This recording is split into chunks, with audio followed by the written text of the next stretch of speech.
pessoal, eu e o Carlos voltamos aqui pro Papo Jovem no Portal do Saber. Isso aí, pegou a pipoca, prepara o guaraná, agora vamos pra discussão. Se não pegou a pipoca, também suave, pega uma balinha. Presta atenção aí, galera. Vambora. É o seguinte, nosso papo de agora, rapidamente, é sobre a redução da maioridade penal. Você sabe o que é?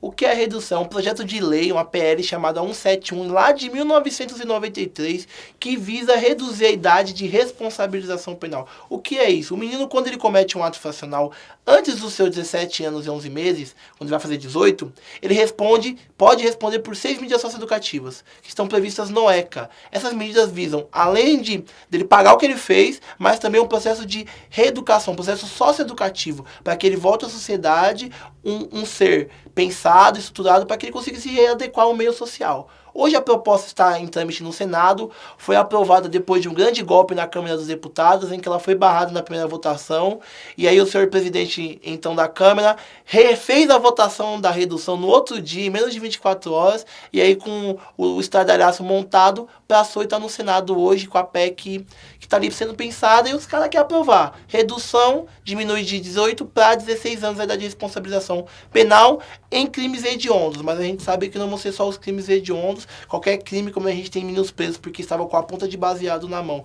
ou estavam com a lata de spray, grafitando muros, ou muitas vezes até pichando, estão cumprindo medidas, a gente sabe que essa redução tem nome, endereço e local para atuar.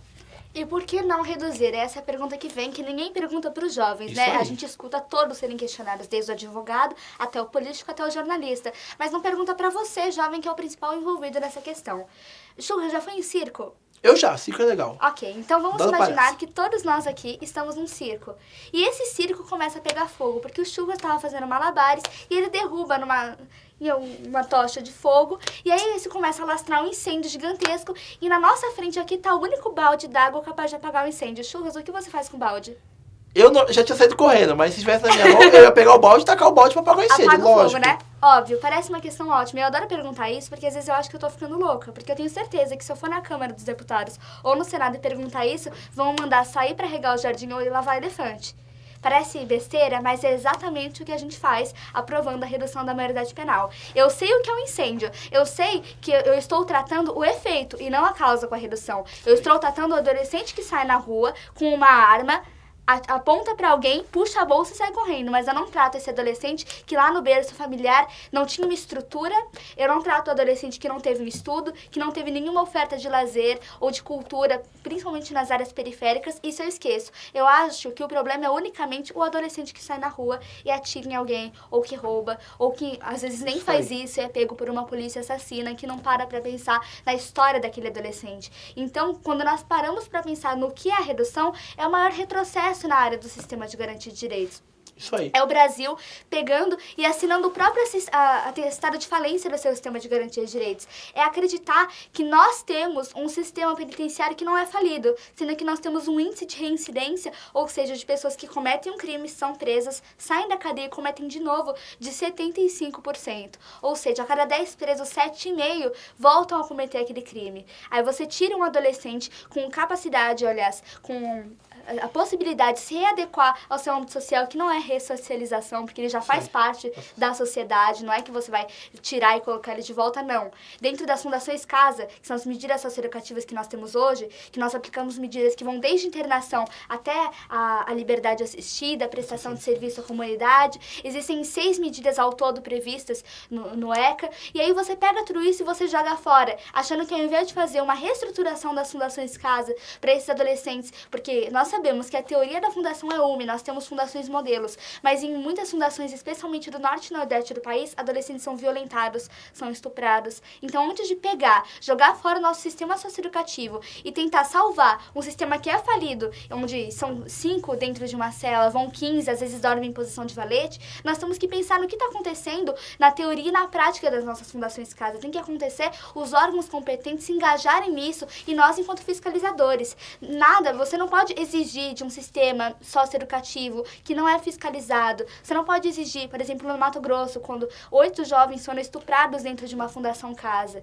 Como você espera que um sistema desse seja capaz de reeducar e de reestabelecer a estrutura desse adolescente? E se você joga ele numa cadeia, você joga na faculdade do crime. Ele sai expert na área criminal, sai ainda pior do que ele entrou. Então, antes de achar que, o sistema que eu tenho hoje não é eficiente. Então eu vou aplicar política punitiva de vingança. E ainda nós temos uma dificuldade muito grande, Churras, em tratar isso no núcleo familiar.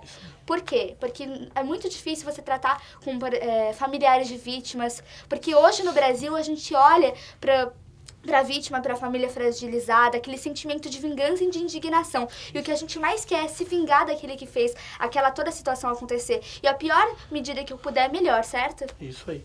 Pensar que a redução não vai vir para todo mundo, vai vir para o público. A gente tem um país que mais mata jovens aí na América. A gente tem um país que mais mata, terceiro país no mundo que mais mata crianças vítimas da violência. E a gente quer culpar o adolescente que cometeu um ato infracional, que ele é o maior culpado de toda essa criminalização. A mídia quadradinha, como a gente já falou, está aí falando todo dia que ele mata, que ele rouba, fica das 2 da tarde até as 5, 6 horas da noite falando a mesma coisa, aquele mesmo ato, dizendo que aquele menino é o culpado de toda a violência no país. Sabemos que 0, quantos porcentos aí, 1% dos crimes do Brasil são cometidos por adolescentes.